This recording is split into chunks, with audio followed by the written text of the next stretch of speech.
Zomia is roughly here. It largely covers the Hindu-Kush Himalayan mountains region, going from the edge of Kashmir through Tibet in China, Nepal, the Sikkim, the Arunachal Pradesh in India, Bhutan all the way into the highlands of Vietnam, Cambodia, Laos and Myanmar. Thus, its other name is the Southeast Asian Massif, and it isn't really a country.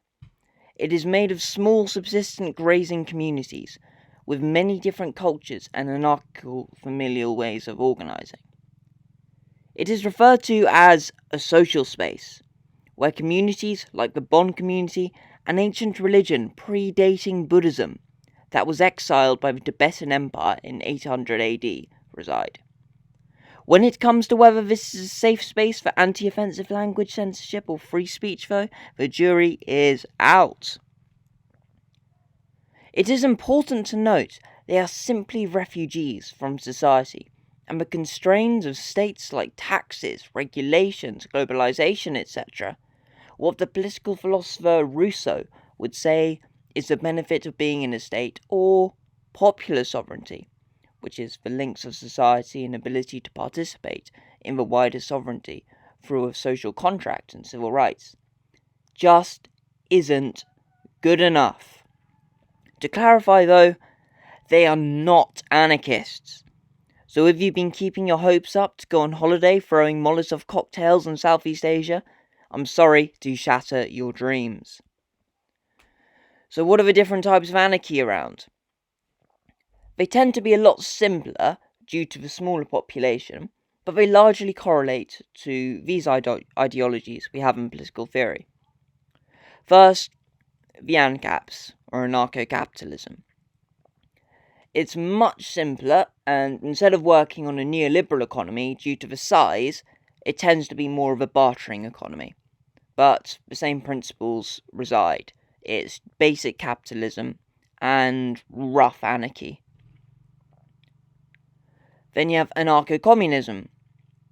This is basically, quote-unquote, true communism, which Marx sets out to get to, even though he didn't clarify, and it's roughly the system you get in communes. You get a lot of communes in Europe and North America, and they tend to follow the anarcho-communist ideology. And you get smaller versions which work more fluidly, given logic dictates they wouldn't work fluidly on a large scale. Even mutualism is in the area. Mutualism was made by the political philosopher Proudhon. Now, mutualism is very interesting. It's basically a type of anarchy, but economic democracy, the sort of thing you see in cooperatives and John Lewis, is predominant. And there is something called an usufruct approach to property rights.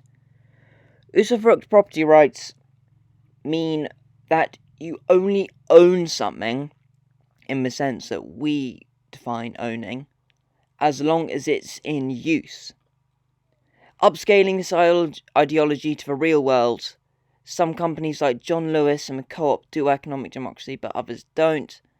This is because sometimes it isn't practical, profitable, or convenient for anyone, and there are so many different types of economic democracy. Similar things to usufruct property rights are about, like the concept of the right to roam in Scotland. It is slightly different though, and the concept of being able to peacefully and justly decide when someone isn't using property will always be a contentious thing to arbitrate, so don't get your hopes up for a mutualist revolution.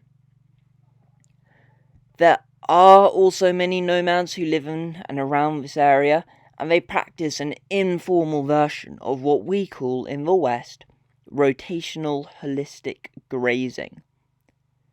This means the herds are moved about the plains and slopes on the steppe, eating fresh grass each time. The way this works is that the movements and grazing of the herded animals remove dead plants that take up space and oxidize, making it poisonous to smaller plants.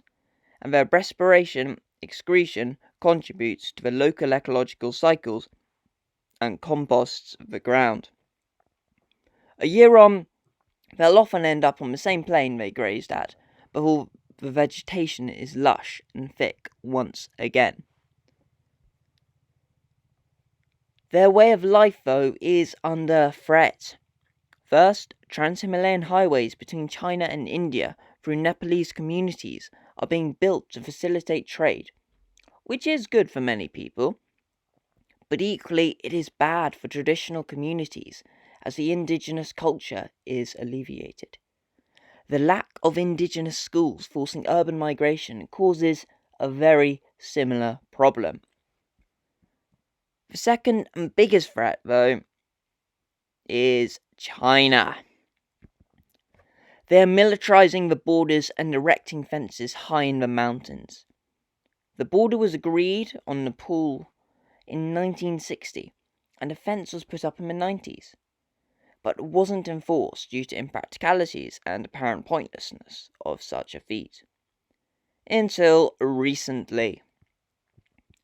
From China's perspective, this could be securing its geographical borders in a security move. The Himalayas are a great border, but can still be the scene for war, however brief it may be, as with the 1962 Sino-Indian War. China and India predictably haven't been the best of friends, and a worry for China is the status of Nepal and Bhutan, who are effectively buffer states for China. The Kingdom of Sikkim formally joined India in 1975 and had a very similar heritage and political system as Nepal and Bhutan, setting precedent for the Indian encroachment on the Chinese border. The Arunachal Pradesh, which is an Indian territory claimed by China dot between Myanmar and Bhutan, is still disputed, and while the Tibetan leader, the Dalai Lama, resides in India and the Free Tibet movements in Tibet continue, the threat of a war between India and China looms. Go check out the Tibet video. The area of Tibet is a crucial place for China to protect, as it gives China the Himalayan wall, reducing the likelihood of attack by foreign powers. It gives a lot of living space for the Chinese people. It is a great location for trade projects like the Belt Road Initiative, and perhaps most importantly, it provides water security. Tibet is a source of many important Chinese rivers used for drinking, washing, navigation, irrigation, and recently hydroelectric power, which is likely to become even more valuable as fossil fuels deplete and the eco-agenda increases.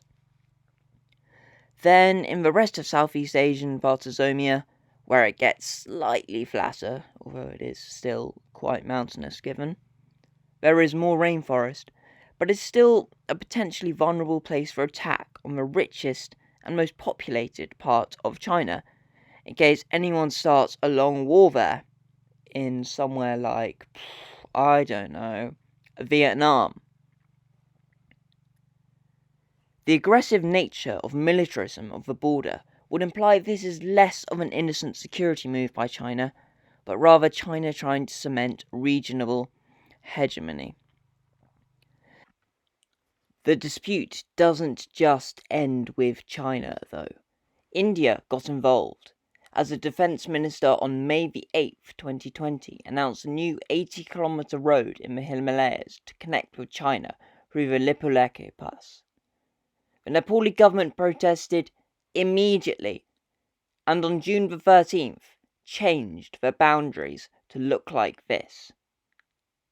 The Nepali-Indian territory boundaries are causing a dispute that will likely affect this region even further.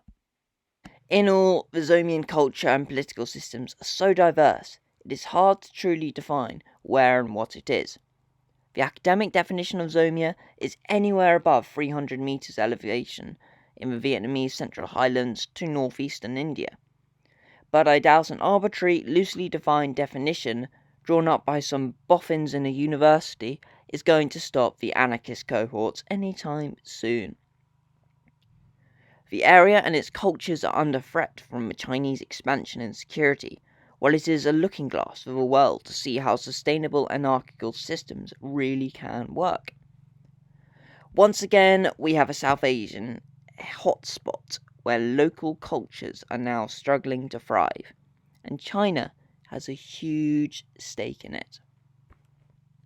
Please like, subscribe, and hit the notification bell to hear more about our next video. In the meantime, become a Patreon.